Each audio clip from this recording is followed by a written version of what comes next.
अस्सलाम वालेकुम प्यारे दोस्तों, मेरी तरह आपके ज़हन में भी बहुत से ऐसे सवालात पैदा होते होंगे कि दज्जाल कब और कैसे पैदा हुआ, इसके वालिदैन कौन थे और इसकी बीवी कौन थी। तो आज की इस वीडियो में मैं आपके माइंड में पैदा होने वाले इन तमाम सवालों के जवाब देने की कोशिश करूंगा। प्यारे दोस्तों, दज्जाल के बारे में बहुत से उलमा का ये ख्याल है कि वो एक इंसान था जो हज़रत इब्राहीम अलैहिस्सलाम के दौर में मौजूद था और अल्लाह ने शैतान की मौत के साथ साथ दज्जाल की मौत का वक़्त भी एक लंबे अरसे तक मुलतवी कर दिया और यही वजह है कि दज्जाल आज तक जिंदा है। लेकिन वो आज कहाँ है और कब जाहिर होगा, इसके बारे में हमारे प्यारे नबी मोहम्मद मुस्तफ़ा सल्लल्लाहु अलैहि वसल्लम की अहादीसों में ये मिलता है कि दज्जाल एक नामालूम जजीरे में कैद है जिसे अल्लाह के सिवा कोई नहीं जानता। बहुत से उलमा के नज़दीक दज्जाल का ठिकाना जापान के शैतानी समुंदर में है, जबकि सही मुस्लिम की एक रवायत के मुताबिक दज्जाल का ज़हूर मशरिक की तरफ से होगा। बहुत सी अहादीसों में ये मिलता है कि दज्जाल कौम यहूद से होगा और इसके पैरोकारों में से ज़्यादातर तादाद में यहूदी ही होंगे। इस वक्त दुनिया के 3 बड़े आसमानी मजहब यानी इस्लाम, यहूदियत और ईसाईयत एक ऐसी हस्ती का इंतज़ार कर रहे हैं जो आखिर में ज़हूर पज़ेर होगा और वो हस्ती इंसानियत के लिए मसीहा और निजात साबित होगी। दोस्तों, अगर आप ईसाईयत की लोक कहानियाँ सुने तो इनमें दज्जाल का जिक्र कुछ इस तरह से मिलता है कि दज्जाल इस घर में पैदा होगा जिसके रहने वाले इंतहाई मुत्तकी और ईमानदार होंगे। ये ख़ानदान यानी इसके वालिदैन बरसों से बेटे की दुआएं मांग रहे होंगे और फिर अल्लाह ताला इनके घर में एक बेटा पैदा करेगा जो दज्जाल होगा।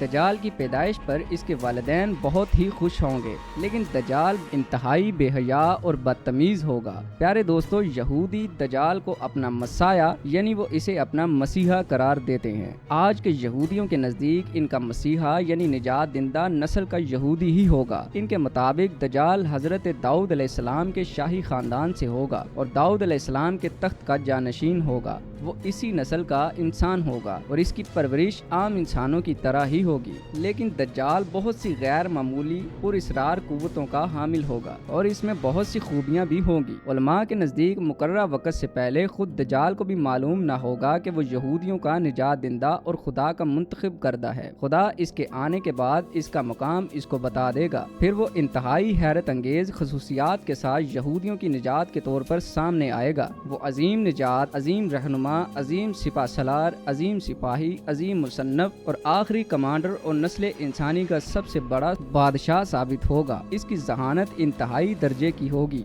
और दुनिया में मौजूद धक्के खाती और जलील यहूदियों को जमा करके बसाएगा और पूरी दुनिया में बसने वाले अहले ईमान के खिलाफ एक हौलनाक जंग लड़ेगा और इन सब को नेस्तो नाबूद कर देगा और पूरी ताकत के साथ मस्जिद अक्सा को शहीद करके यहूदियों का किबला यानी हैकल सुलेमानी तामीर करेगा और पूरी शानो शौकत के साथ हजरत दाऊद अलैहिस्सलाम की सल्तनत को कायम करेगा। दोस्तों, इस अजीम इसराइली सल्तनत की सरहदें अराक के दरियाए फरात से लेकर मिस्र के दरियाए नील तक फैल जाएंगी। फिर वो तमाम यहूदियों को इसकी बनाई हुई खुद साख्ता शरीयत की पैरवी कराएगा। मोअज़्ज़ज़ ख़वातीनो हज़रात, यहूदियों की किताबों में लिखा है कि अल्लाह ताला ने दुनिया की बादशाहत सिर्फ हज़रत दाऊद अलैहिस्सलाम के नस्ब यानी यहूदियों के लिए मखसूस की है। इसलिए इनका अकीदा है कि दज्जाल एक अजीम पैगंबर होगा, लेकिन हज़रत मूसा अलैहिस्सलाम से कम अजीम होगा और हज़रत मूसा अलैहिस्सलाम जैसा अजीम कोई नबी नहीं हो सकता। नाज़रीन ग्राम, इनका मज़ीद कहना है कि पूरी दुनिया दज्जाल को इसकी हिकमत और ताकत की वजह से बादशाह मान लेगी और दुनिया के तमाम मज़ाहब फना हो जाएंगे, सिर्फ यहूदी बाकी रह जाएंगे। गैर यहूदी कभी यहूदी नहीं बनेंगे और ना इन्हें यहूदी मज़हब इख्तियार करने दिया जाएगा, बल्कि वो सब तबाह हो जाएंगे। यहूदियों के नज़दीक दज्जाल इंतहाई खूबसूरत जवान होगा। दोस्तों, आप समझ गए होंगे कि यहूदी दज्जाल के बारे में क्या सोचते हैं, लेकिन हमारे प्यारे आका हज़रत मोहम्मद मुस्तफ़ा सल्लल्लाहु अलैहि वसल्लम ने आज से 1400 साल पहले ही बता दिया था कि यहूदी दज्जाल को इसकी ताकतों की वजह से अपना आका और रहनुमा तस्लीम करेंगे। अब ये वाज़ह है कि वो ऐसा क्यों करेंगे, इसलिए आज की दुनिया में तमाम बुराइयां यहूदियों के जरिए फैलाई जा रही हैं, इसलिए कि वो अपने मसीहा को जल्द अज जल्द दुनिया का हुक्मरान देखना चाहते हैं। इसराइल का क़याम भी दज्जाल के इस्तकबाल के लिए पहली मुनासिब तैयारी की वजह से है। प्यारे साथियों, जैसा कि आप सब ने सुना है कि यहूदी दजाल को एक खूबसूरत और बहुत ही खूबसूरत नौजवान समझते हैं, लेकिन इस्लाम के मुताबिक दजाल बदसूरत और एक आंख वाला शख्स होगा। इसके बाल इस तरह से गुंगड़ियाले होंगे गोया कि इसके सर से सांप लटक रहे हों। इसकी रंगत सुर्खी माइल सफेद होगी और पेशानी नुमाया और गर्दन बहुत चौड़ी होगी। इसका कद बहुत छोटा होगा और इसकी कमर में एक कुब होगा। इसके बावजूद वो बहुत मजबूत होगा और आम इंसानों की तरह चलने फिरने के काबिल नहीं होगा। दजाल मर्द होगा लेकिन औलाद पैदा करने की सलाहियत से महरूम होगा। इसकी पेशानी पर इसकी दोनों आंखों के दरमियान लिखा हुआ होगा काफिर या फिर काफेरे। दोस्तों, बहुत सी रवायात में दजाल के वालिदैन का भी जिक्र मौजूद है, जिसके मुताबिक इनके यहाँ 30 साल तक कोई औलाद नहीं होगी।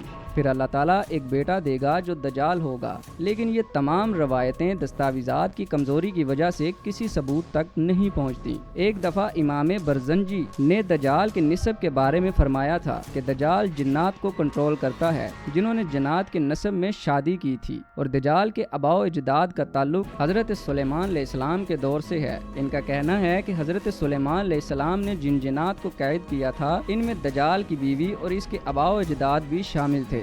दजाल की पैदाइश या वालिदैन का होना या ना होना एक ऐसा राज है जिसके बारे में कोई भी कुछ यकीन से नहीं कह सकता। पाकिस्तान के एक मशहूर इस्लामी स्कॉलर ने अपने एक आर्टिकल में ये कहा था कि दजाल इस वक्त ही पैदा हो गया था जब जिन्नात ने ज़मीन पर हुकूमत की। इन्होंने कहा कि दजाल इंसानों, हैवानों और जिन्नात के मलाप से वजूद में आया, और जब अल्लाह ताला ने इंसानों को ज़मीन पर भेजा तो फरिश्तों ने अल्लाह के हुक्म से जिन्नात और इंसानों के दरमियान एक पर्दा खड़ा कर दिया, जिसकी वजह से इंसानों और जिन्नात की दुनिया अलग हो गई। फरिश्तों से जंग के बाद जिन्नात को मुख्तलिफ जेलों में कैद किया गया, लेकिन इनमें कुछ जिन्नात ऐसे भी थे जिन्होंने फरिश्तों से बदला लेने का सोचा। ये वो वक्त था जब एक जिन इंसान से जिनसी ताल्लुक कायम करना चाहता था, लेकिन इन दोनों मखलूकात के दरमियान रुकावट की वजह से वो ऐसा नहीं कर सका। इस दौरान एक मखलूक जिसका नाम जसासा था, जो एक जानवर की नस्ल में से था। जिन्नात और इंसान के लिए इस मखलूक जसासा ने खुद को पेश किया, और इस तरह जसासा के बतन से इंसान और जिन की औलादें बढ़ने लगीं, और इसी तरह एक तीसरी मखलूक पैदा हुई जिसे दजाल कहते हैं। फिर दजाल को फरिश्तों ने जंजीरों से बांध दिया ताकि दुनिया दजाल के शर से महफूज रह सके।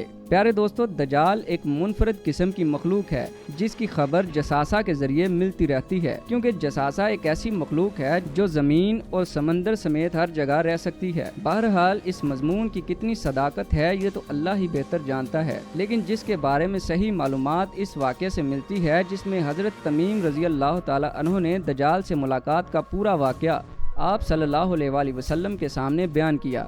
एक मरतबा हज़रत अस्मा बिनते यजीद बयान करती हैं कि रसूलुल्लाह सल्लल्लाहु अलैहि वसल्लम मेरे घर में तशरीफ़ फरमा थे। आप सल्लल्लाहु अलैहि वसल्लम ने दजाल का जिक्र फरमाया और फरमाया कि दजाल के आने से पहले इस दुनिया में 3 कहत पड़ेंगे। 1 साल आसमान से 1/3 बारिश रुक जाएगी और ज़मीन की 1/3 पैदावार कम हो जाएगी। दूसरे साल आसमान के 2 हिस्सों की बारिश रुक जाएगी और ज़मीन की 2 हिस्सों में पैदावार भी कम हो जाएगी। और तीसरे साल आसमान से बारिश बिल्कुल भी नहीं बरसेगी और पैदावार भी बिल्कुल भी नहीं होगी, हत्ता कि तब इस दुनिया में बसने वाले तमाम हैवानों को नेस्तो नाबूद कर दिया जाएगा। तो दोस्तों, आपको हमारी ये वीडियो तफसील और डिटेल कैसी लगी, कमेंट्स में अपनी राय का इजहार ज़रूर करें। अगर वीडियो पसंद आई तो वीडियो को लाइक और हमारे इस चैनल को सब्सक्राइब ज़रूर करें। मिलते हैं अगली वीडियो में, तब तक के लिए खुदा हाफिज़।